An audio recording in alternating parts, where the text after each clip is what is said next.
Good evening students, welcome back. पिछले class में हम लोगों ने चार्ज रिंग के एक्सिस पे पोटेंशियल और इंटेंसिटी दोनों पढ़ लिया था और हमने एक क्वेश्चन दिया था आपको क्लास के लिए, असाइनमेंट के लिए। होपफुली आप लोगों ने ट्राई किया होगा उसको। कुछ लोगों ने तो आंसर्स भेजे थे और कुछ ने नहीं भेजे। ठीक है, क्वेश्चन बहुत ज़्यादा डिफिकल्ट नहीं था बच्चों। देख लीजिए क्या था इसका आंसर, क्या होगा, और अपने आंसर के साथ मैच करा लीजिए। क्वेश्चन कह रहा था कि दो रिंग है, दोनों का रेडियस सेम है।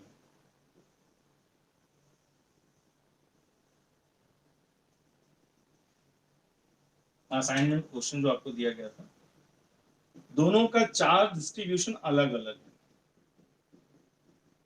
एक पे चार्ज कैपिटल क्यू है और दूसरे पे 4Q।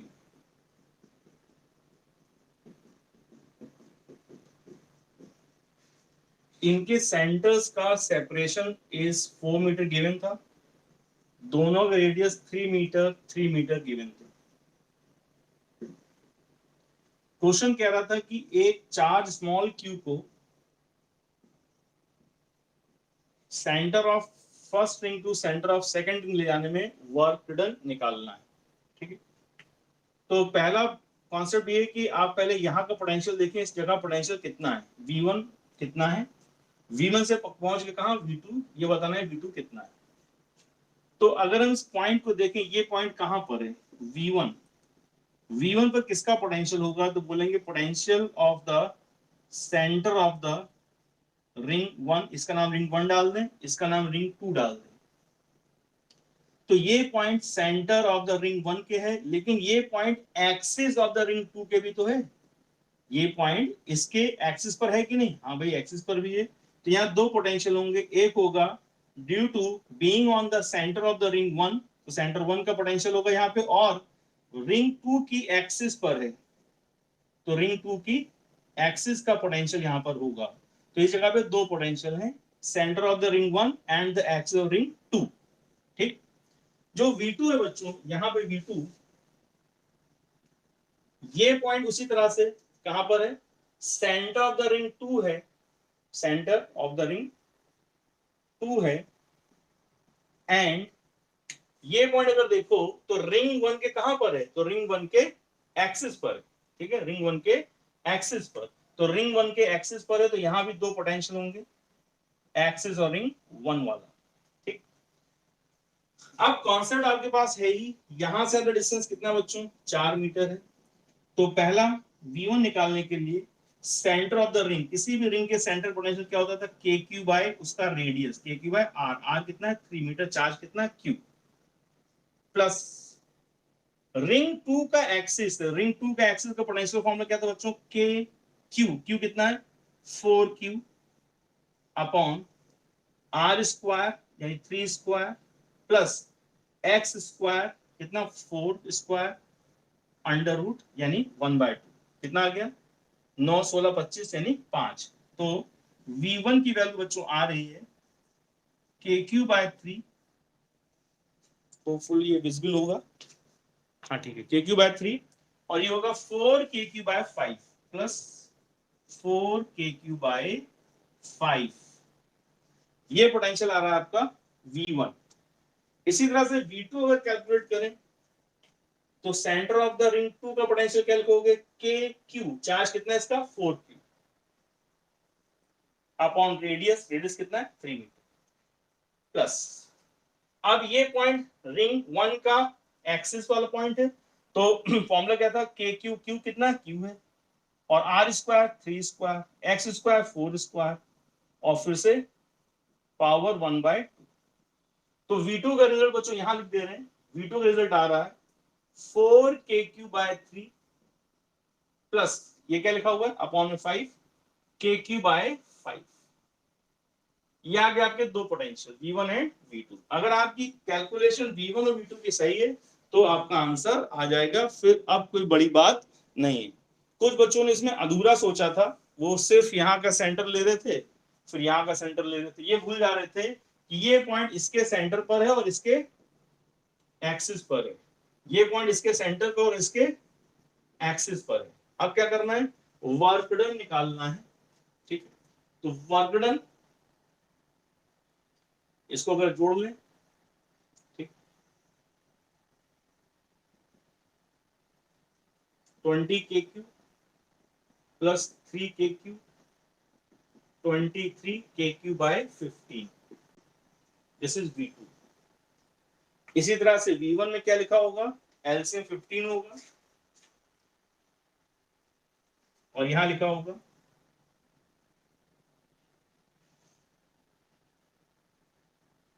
ऊपर लिख दे रहे हैं, दिखेगा नहीं। ठीक, इतना नोट कर लो बच्चों, इसके बाद सॉल्व करना रह जाता है। मेन बात ये है कि V1 V2 आप कैलकुलेट कर पाए कि नहीं। V1 V2 सही से कैलकुलेट कर ले गए तो आपको आंसर मिल जाएगा।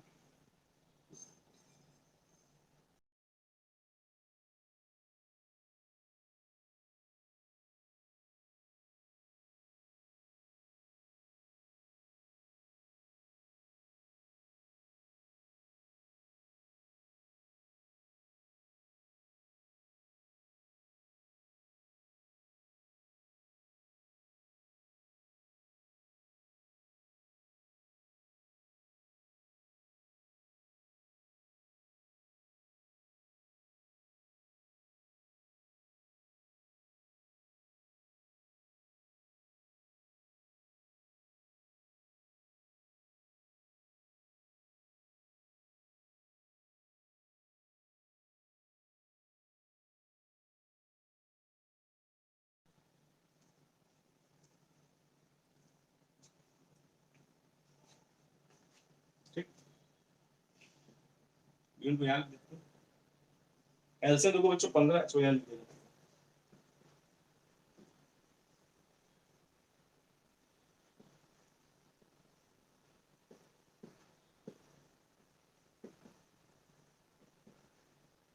5 KQ 3 4 12 KQ, तो आ जाएगा 17 KQ बाय 15।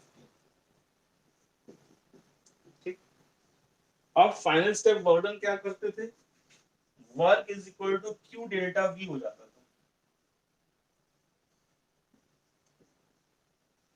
अब यहां से यहां गया तो क्या लिखोगे, फाइनल V2 माइनस V2 है 23 KQ बाय 15।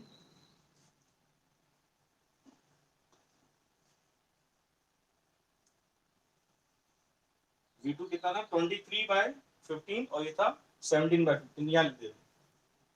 डेल्टा V हो गया V2 minus V1, that is 23 by 15 minus 17 by 15 KQ, और वर्क डन हो गया आपका Q डेल्टा। ठीक, नोट कर लीजिए।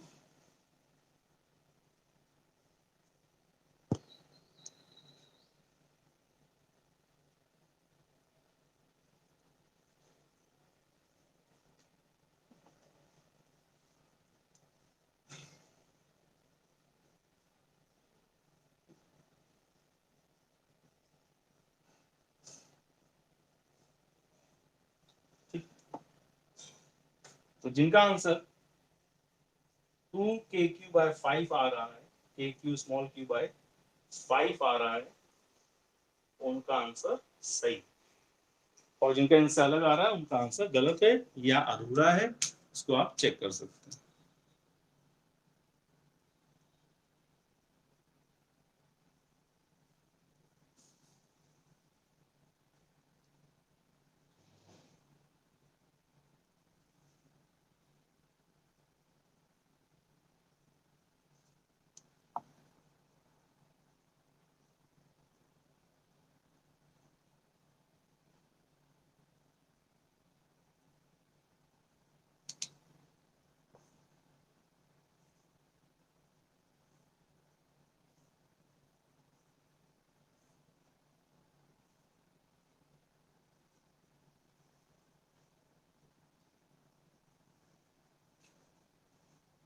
ठीक, होपफुली इसमें कोई डाउट नहीं होगा किसी को, है तो पूछ सकते हो।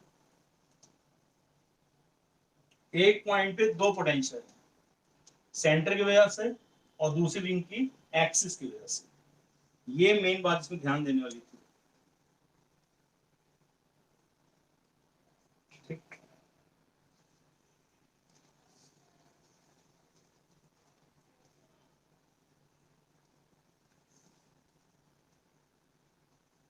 अब आता बच्चों पोटेंशियल से रिलेटेड लास्ट टॉपिक, जिसका नाम है equi potential surface.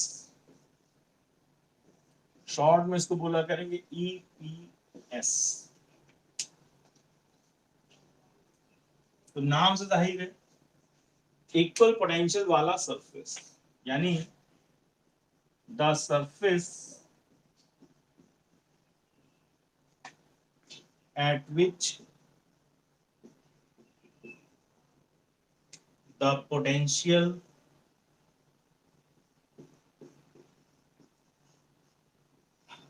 at all points on the surface is equal. For example, अगर एक चार्ज ले लेते पॉइंट चार्ज Q और इसको सराउंडिंग एक स्फेयर ले लिया जाए, 3D की बात हो रही है, तो इससे r रेडियस के स्फेयर को अगर आप देखेंगे तो यहाँ पे पोटेंशियल क्या रिजल्ट आएगा, क्योंकि हमको मालूम है हर पॉइंट चार्ज का पोटेंशियल होता है KQ/R। अब क्योंकि हर जगह से डिस्टेंस इक्वल है, क्योंकि स्फेयर है, हर जगह रेडियस R है, तो यहाँ का हर जगह का पोटेंशियल यानी V1, V2, V3, V4 and so on, सारे पोटेंशियल्स क्या होंगे, इक्वल। तो ये जो स्फेयर का सरफेस है, surface of this sphere is EPS। इस सरफेस का, इस स्फेयर का सरफेस जो है वो एक इक्विपोटेंशियल सरफेस है। Surface of the sphere is EPS। तो ये डेफिनेशन एग्जांपल लिख लीजिए, फिर इसको थोड़ा और इलेबोरेट करते हैं।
ठीक, तो अब देखो,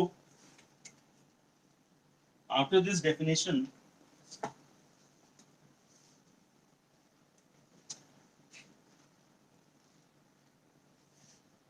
अगर हम उसी पॉइंट चार्ज के चारों तरफ अलग अलग रेडियस के स्फेयर्स ले लें, तो तुम देख रहे हो ये रेडियस है R1, ये रेडियस है R2, ये रेडियस है R3, ऐसे बहुत सारे स्फेयर्स इसके चारों तरफ हो सकते हो। कैसे स्फेयर, कंसेंट्रिक स्फेयर, जिनका सेंटर कॉमन है, और ऐसे बहुत सारे स्फेयर्स हैं। तो क्या हम ये कह सकते हैं कि इस स्फेयर नंबर 1 पे जितने ही पॉइंट्स होंगे उन सारे पॉइंट्स का पोटेंशियल क्या होगा, सेम, जैसे potential of A, B and C are equal. ठीक, लेकिन अगर हम दूसरे सरफेस पे जाएंगे तो यहाँ पे पॉइंट है F, G, H and so on. तो F G H का सेम है, लेकिन potential of H and C are not same. इसका मतलब ये हुआ कि जो पहला स्फीयर है इसको हम कह सकते हैं इक्विपोटेंशियल सरफेस 1, EPS 1. इसके बाद ये बन गया हमारा EPS 2. इसी तरह से ये हमारा बन गया EPS 3. तो इसका मतलब एक चार्ज के चारों तरफ कितने इक्विपोटेंशियल सरफेस बन सकते हैं. तो layer by layer it can have infinite number of equipotential surface. ठीक है, तो इस तरह से बहुत सारे ईपीएस बन गए. तो क्या बोलेंगे यहाँ पर, जैसे हमने नाम डाल दिए ABC पॉइंट्स, यहाँ पे GFH पॉइंट, यहाँ पे पॉइंट D, यहाँ point L and so on. तो क्या हम कह सकते हैं potential of V of potential of A is equal to potential of B equal to potential of C. Yes, it is true. क्या potential of G potential of F और potential of H equal है? हाँ, ये भी बात सही है. क्या पोटेंशियल ऑफ D और पोटेंशियल ऑफ L इक्वल? हाँ, ये भी बात सही है. बट क्या ये सारे पोटेंशियल आपस में इक्वल है? क्या VA equal to VG equal to VD है? तो क्या देंगे नहीं. VA is not equal to VG not equal to VD. ये आपस में इसका यहां तक पोटेंशियल सेम है, इसका इस सरफेस का हर जगह सेम है, इसमें इस जगह हर जगह सेम है. यानी ये पॉइंट्स कहाँ के हैं? ये पॉइंट्स हैं EPS 1 के, इक्विपोटेंशियल सरफेस 1 के सारे पॉइंट्स ABC.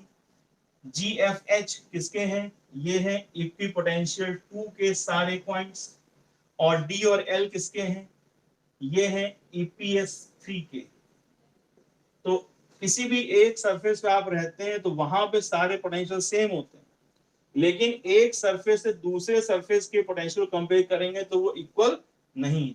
ठीक है, और इक्वल पोटेंशियल होने की वजह से, तो अगर हम ऐसे बोलें कि हम किसी पॉइंट को, so if a charge small q या माइनस q या प्लस q कोई हो सकता है, charge small q is moved on a given EPS, एक गिवन EPS पर चार्ज को हम चलाएंगे, the work done always remains 0.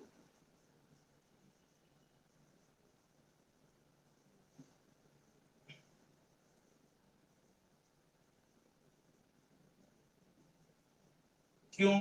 क्योंकि डेल्टा V 0 रहेगा और वर्क डन क्या पढ़ा हमने? Q डेल्टा V, इसलिए वर्क डन कितना आ जाएगा? 0. तो अगर हम एक चार्ज को, example, charge Q is moved from A to B, work done 0. ठीक है, work done from A to B is 0. Work done from C to D is work done from D to L is 0. Work done between H and F is 0.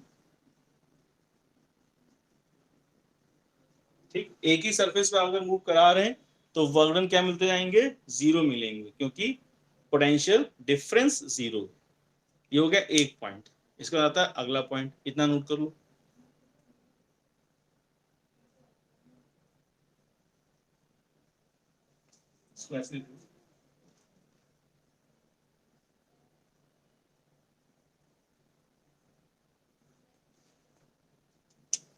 Charge move from, थोड़ा ज्यादा छोटा मोटा हो गया था, दिख साफ नहीं रहा, ऐसे work done from A to B 0.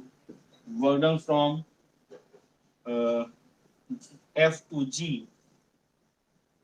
0. Work done from D to L, वो भी क्या है? 0, because delta V 0. So if a charge is moved on a given EPS, the work done always remains 0, as delta V is 0 और work done बराबर क्या है? Q delta.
अब इस पॉइंट को देखा जाए कि वर्डन 0 है, ठीक है,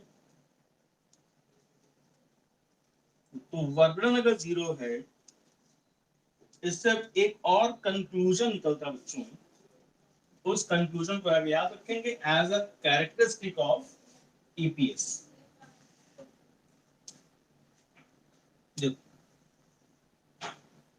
सपोज करो ये प्लस क्यू की बात होगी, ये पॉइंट ए था, ये point B, this is a given EPS.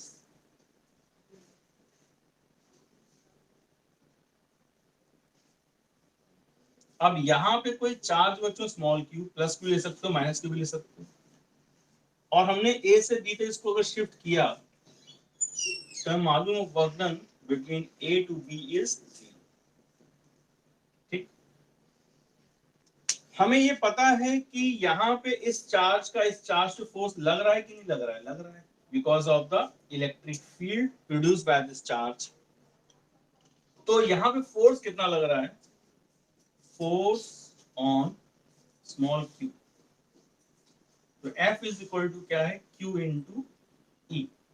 क्या ये 0 है, नहीं ये 0 नहीं है, साफ साफ दिख रहा है कि चार्ज भी है और इलेक्ट्रिक फील्ड भी है, तो फोर्स तो लगेगा ही लगेगा। यहां से यहां तक मूव करने में,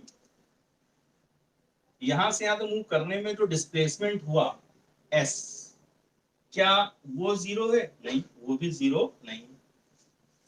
तो हमें मालूम है कि वर्क डन का फॉर्मूला क्या होता है बच्चों, वर्क डन का फॉर्मूला होता है एफ एस कॉस थीटा, ठीक।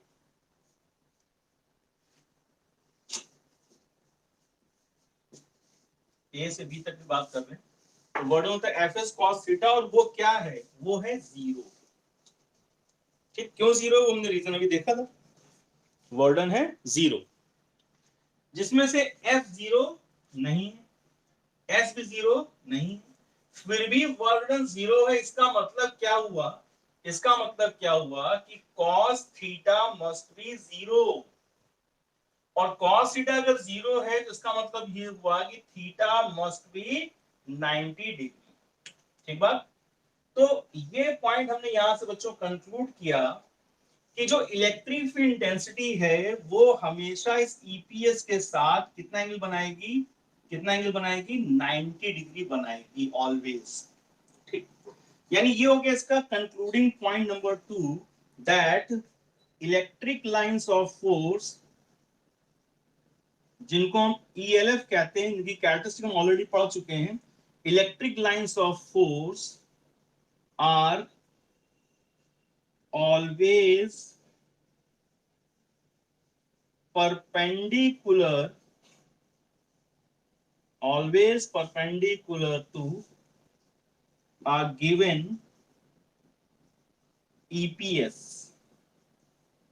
ठीक। ये बात याद रखेंगे कि इलेक्ट्रिक लाइंस ऑफ फोर्स यानी ईएलएफ हमेशा एक ईपीएस के साथ, एक इक्विप पोटेंशियल सरफेस के साथ हमेशा एंगल कितना बनाती है, 90 डिग्री। रीजन आपको एकदम क्लियर है कि वर्क डन 0 है, और वर्क डन 0 क्यों है, क्योंकि डेल्टा वी 0 है।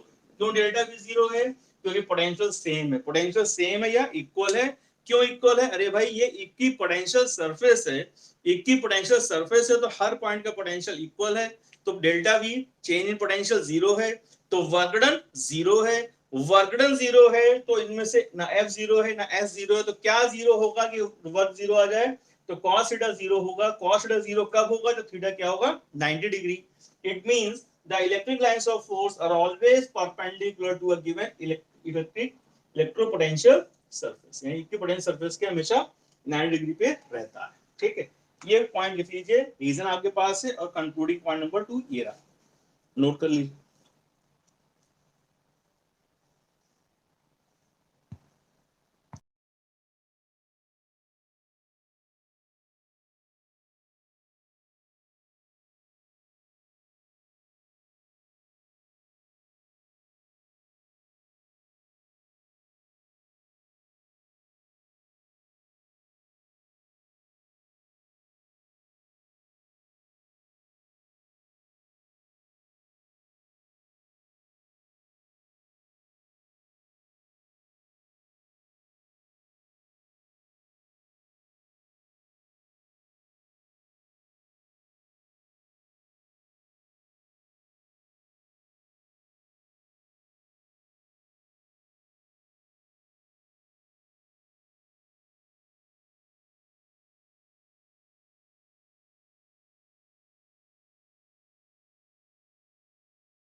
ठीक बात। आप देखिए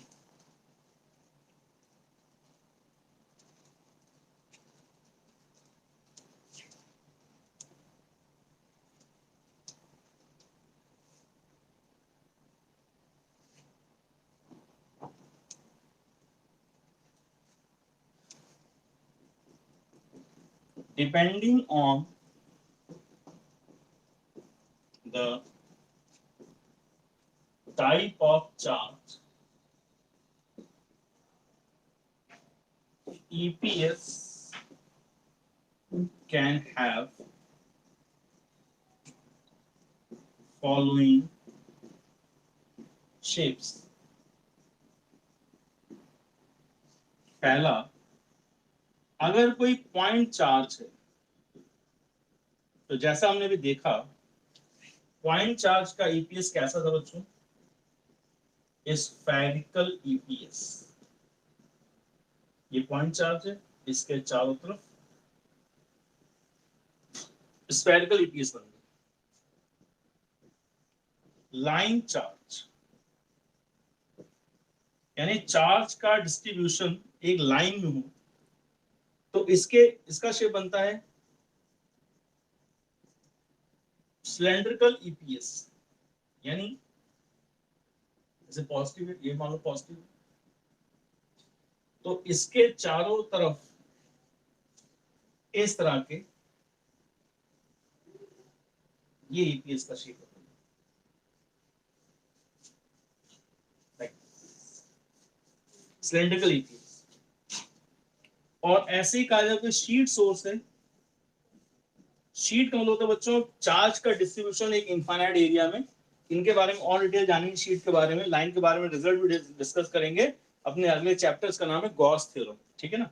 तो शीट चार्ज यानी चार्ज का फैलाव एक बहुत बड़े एरिया में है, तो याद रखना इनका शेप होता है प्लेन ईपीएस या शीट ईपीएस, ठीक है। इस तरह के ईपीएस बनते जाते हैं और यहाँ पे चार्ज फैला हुआ है शीट, ठीक।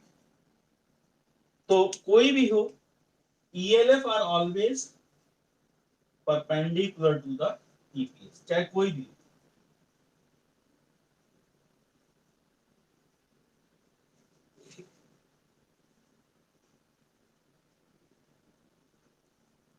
हमेशा EPS के परपेंडिकुलर रहती है ELF।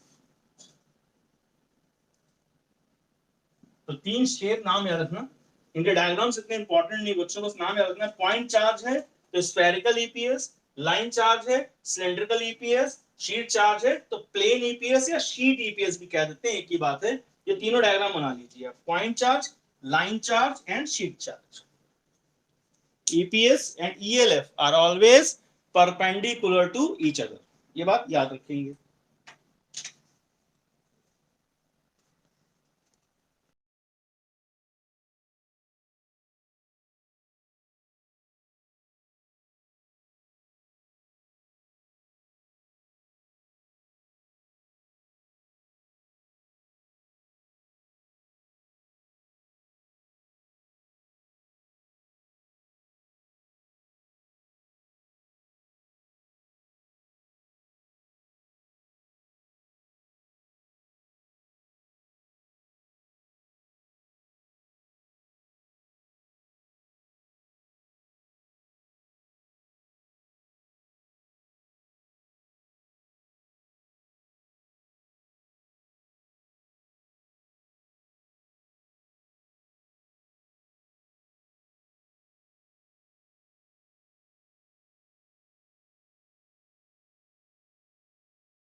अब देखिए आज का सबसे इंपॉर्टेंट टॉपिक, इस पे आपको बच्चों थ्योरेटिकल क्वेश्चन कुछ मिलेंगे केपीएस के ऊपर।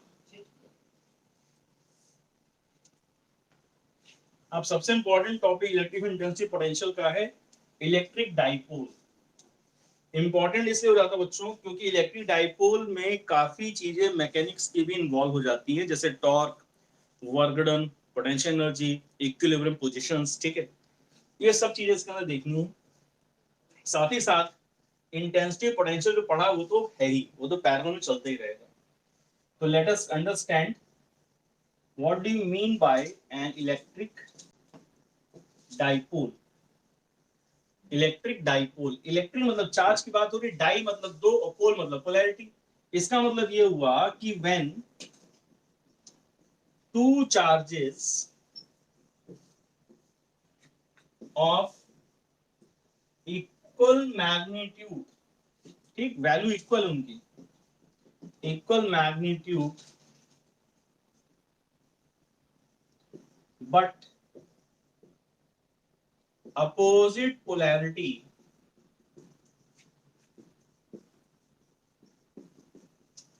are taken at some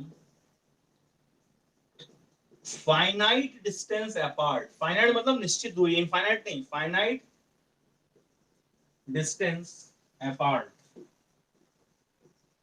then the system so formed is called as an electric dipole, that is dash।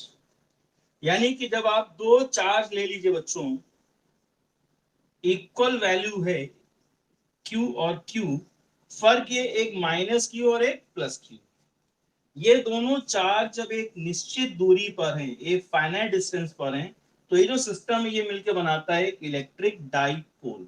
ध्यान रखना, ठीक बात। अब ये इनके बीच का डिस्टेंस क्या है या क्या हो सकता है, तो इनके बीच का डिस्टेंस बच्चों ने x लिख दिया, समझना ध्यान से, x लिख दिया। और x को क्या बोलेंगे समझो, x इज द डिस्टेंस या कह लो मिनिमम डिस्टेंस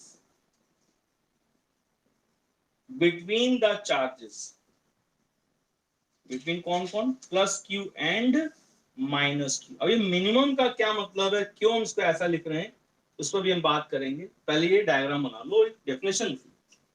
दो चार्ज इक्वल वैल्यू के अपोजिट पोलैरिटी के सर्टेन डिस्टेंस अपार्ट पर रख दिया जाए तो ये सिस्टम मिलकर बनाता है एक इलेक्ट्रिक डाइपोल, और ये टॉपिक काफी इंपॉर्टेंट है।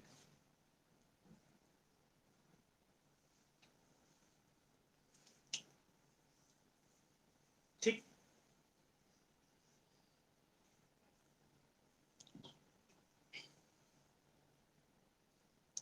अभी यहाँ कोई क्वांटिटी की बात हमने नहीं करी, अभी इससे हमने सिस्टम बनाया दो चार्जेस का। अब यहाँ क्वांटिटी आती है जिसका नाम है इलेक्ट्रिक डाइपोल मोमेंट।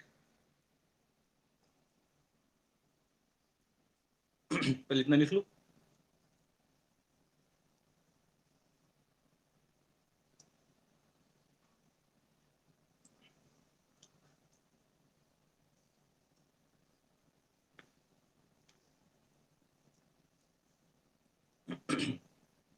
ठीक, अब हेडिंग डाल दो बच्चों।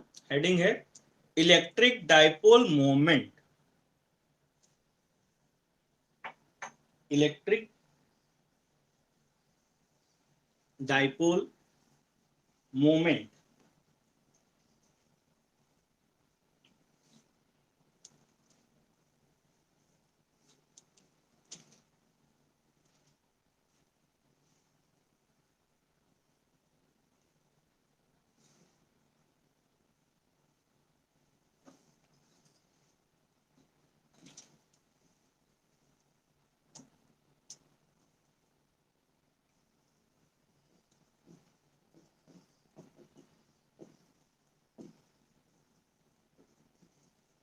सिंबल इसका P।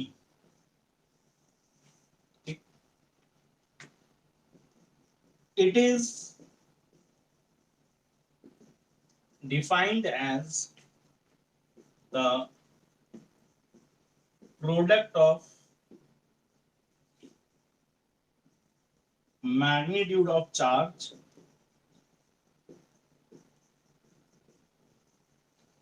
with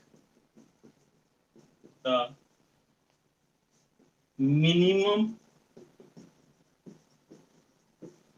distance between the charges।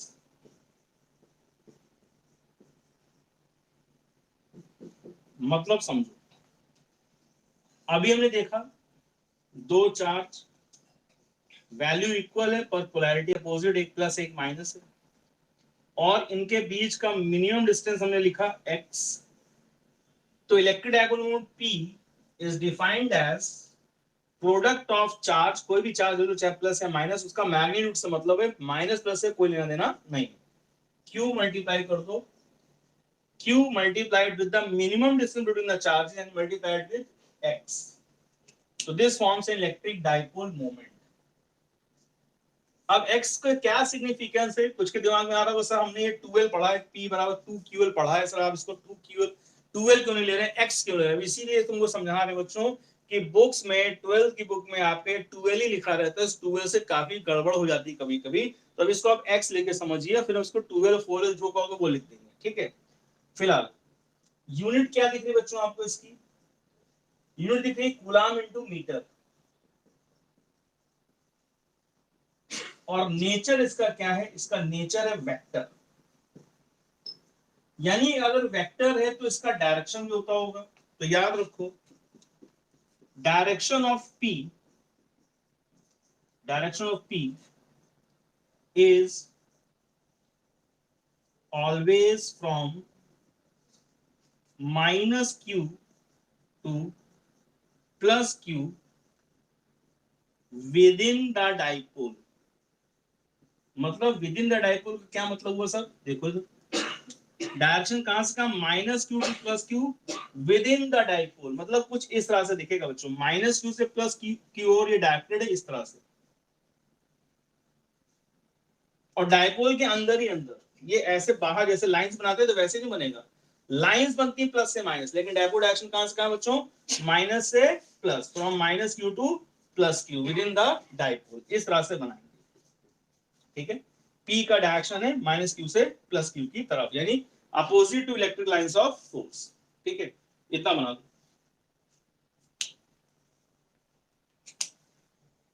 Diagram बना लो, नेचर लिख लो।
ठीक, अब इस x का मीनिंग समझने के बाद जो हम क्वेश्चन करेंगे तो ये सारा कॉन्सेप्ट एकदम क्लियर हो जाएगा।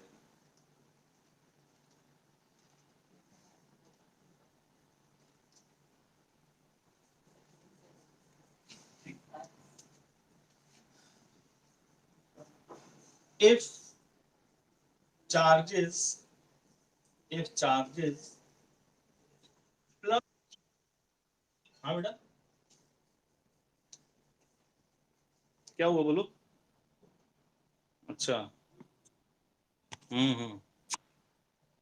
पता नहीं कैसे ऑटो हट जाता अभी कभी। ठीक,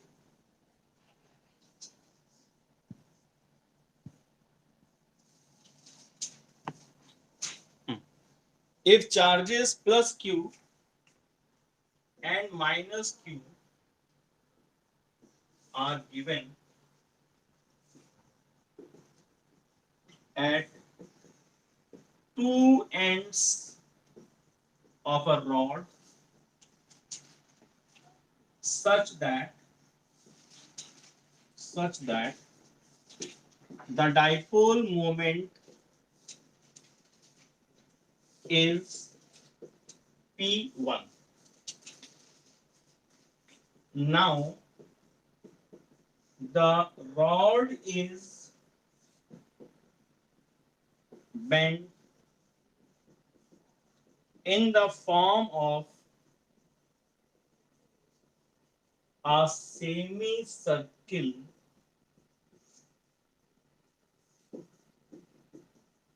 dipole moment become P2. Find P1 upon P. ठीक, if charges plus q and minus q are given at two ends of a rod such that the dipole moment is P1. ठीक, now the rod is bent in the form of a semicircle, dipole moment become P2. तो आपको P1 और P2 का ratio बताना है। Question आप लिख लीजिए फटाफट और इसको एज अ सॉल्व एग्जांपल करेंगे साथ साथ। ठीक, एक रॉड के दो एंड्स हैं और जाहिर सी बात है दोनों एंड पे चार्जेस हमने बांट दिए प्लस क्यू और माइनस क्यू। उसके बाद रॉड को बेंड कर दिया।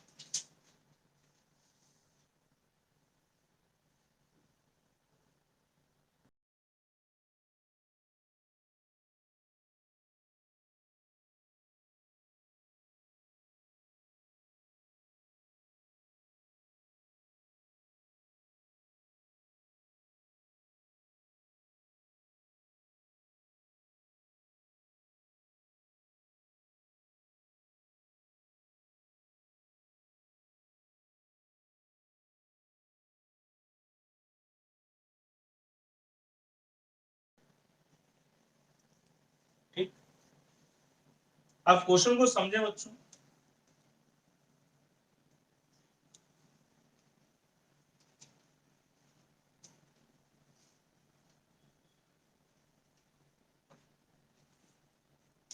एक रॉड है, ठीक, सोल्यूशन देखो। ये रॉड, ये प्लस क्यू हो गया, ये माइनस क्यू हो गया। रॉड की लंबाई आप एल मान लो, एक्स मान लो, जो चाहे मान लो। तो अभी डायपोल मोमेंट बोला जा रहा है P1, तो क्या लिखेंगे P1 is equal to Q into L। ठीक, उसके बाद क्या कहा क्वेश्चन ने, इस रॉड को ऐसे बेंड कर दिया in the form of a semi circle like this. तो ये प्लस क्यू हो गया, माइनस क्यू, चार्ज तो वही रहेंगे लेकिन बेंड हो गया ऐसे। ठीक है ना, तो अभी जो हमने पढ़ा था कि P is equal to q into x, जहां पे x होता था इन दोनों चार्जेस के बीच का मिनिमम डिस्टेंस। तो फर्स्ट केस में मिनिमम डिस्टेंस जो था वो हमारा x इक्वल टू था L के बराबर।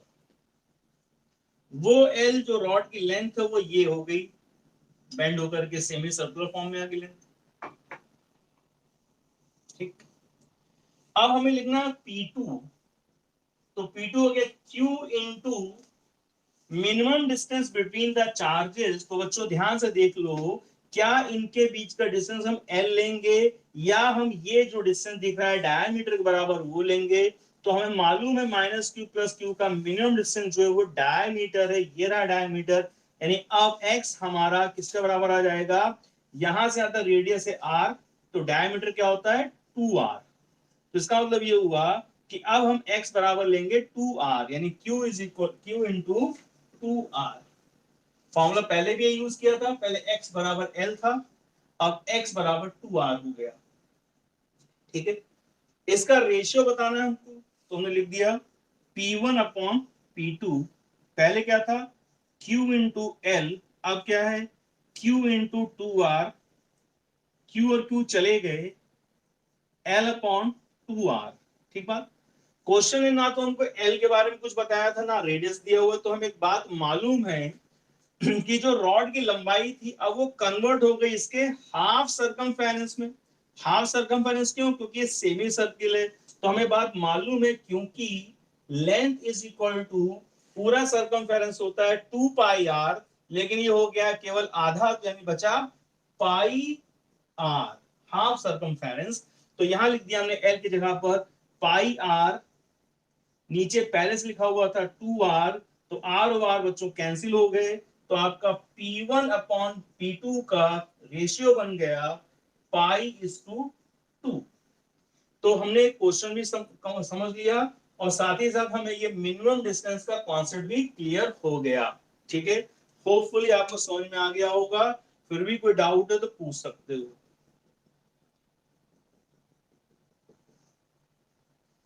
ठीक, नोट कर लो।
ठीक, अब देखो बच्चों, ये 12 का क्या कॉन्सेप्ट रहता है इसको समझ लेते हैं।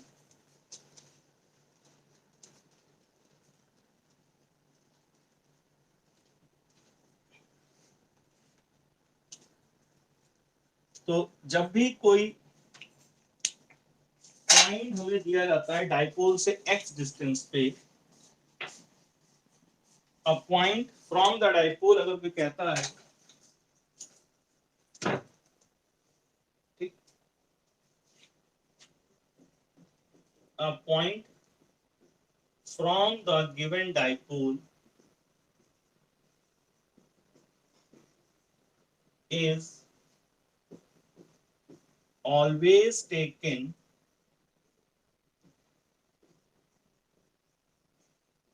from the center of the dipole। ठीक, इस बात को मतलब समझो, जैसे कहा जाए कि ये कोई डाइपोल है, प्लस क्यू माइनस क्यू, और यहां पे कोई पॉइंट है और हमारा इससे डिस्टेंस दिया गया r। तो वो r डिस्टेंस पॉइंट का ना तो माइनस क्यू से लेंगे ना प्लस क्यू से लेंगे, हम इसके सेंटर से लेंगे r डिस्टेंस हमेशा। ठीक, ये अभी आगे कैलकुलेशन में काम आएगी बात। तो जब हम हमेशा सेंटर ऑफ द डाइपोल से डिस्टेंस लेते हैं बच्चों, तो कैलकुलेशन की आसानी के लिए हम इसकी लेंथ को जो है सिमेट्रिकली करने के लिए हम for the easiness of the calculation, ठीक, easiness of the calculation,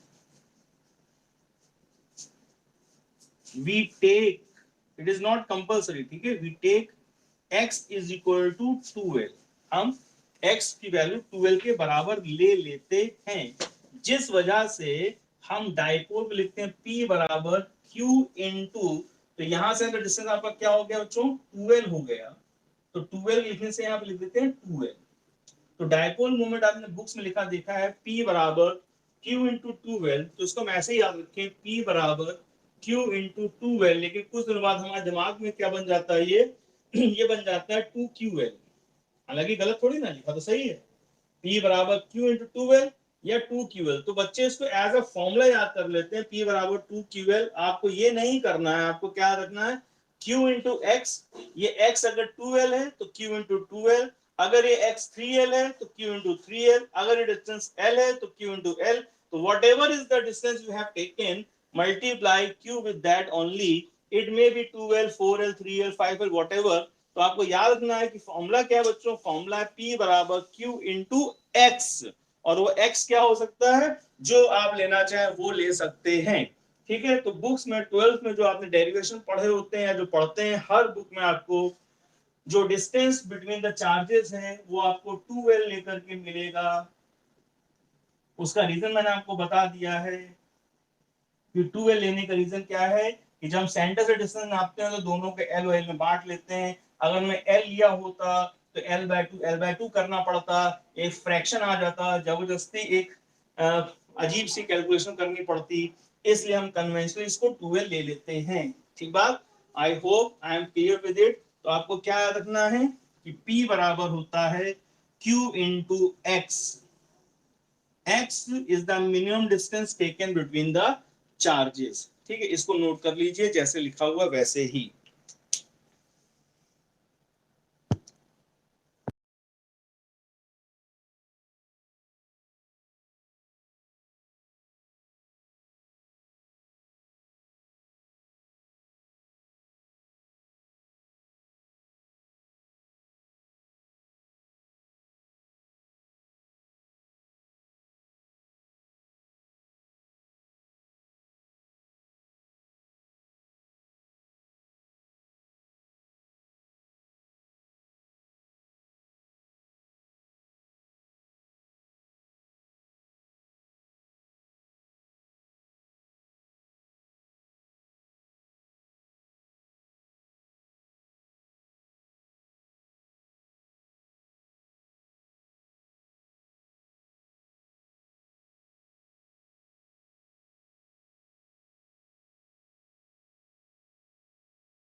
ठीक,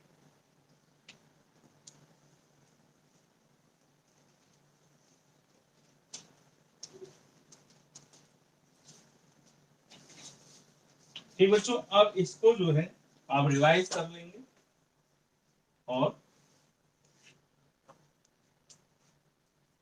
ये क्वेश्चन असाइनमेंट में कर लेंगे। फाइंड द डाइपोल मोमेंट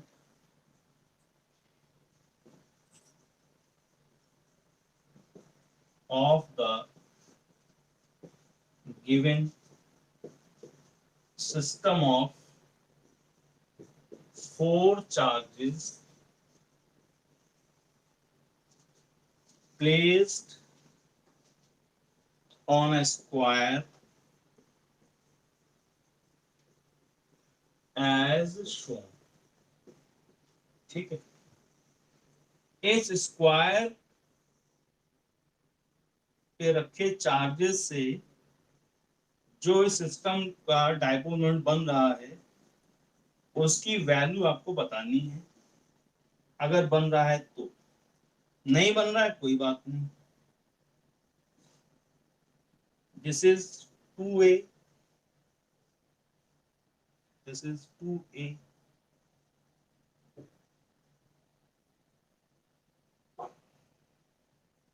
ठीक, और ये चार्जेस इन आर्म्स के बिल्कुल बीचों बीच रखे हुए हैं, यानी इधर से ए, ठीक है। तो इसको एज असाइनमेंट क्वेश्चन आप लोग लिख लीजिए, ट्राई करिएगा, ठीक है। और अभी 8:15 पे दोबारा लॉग इन कर लेंगे, ये जैसा होगा मैसेज आपको भी कर देंगे क्लास के लिए, ठीक है। That's all for today.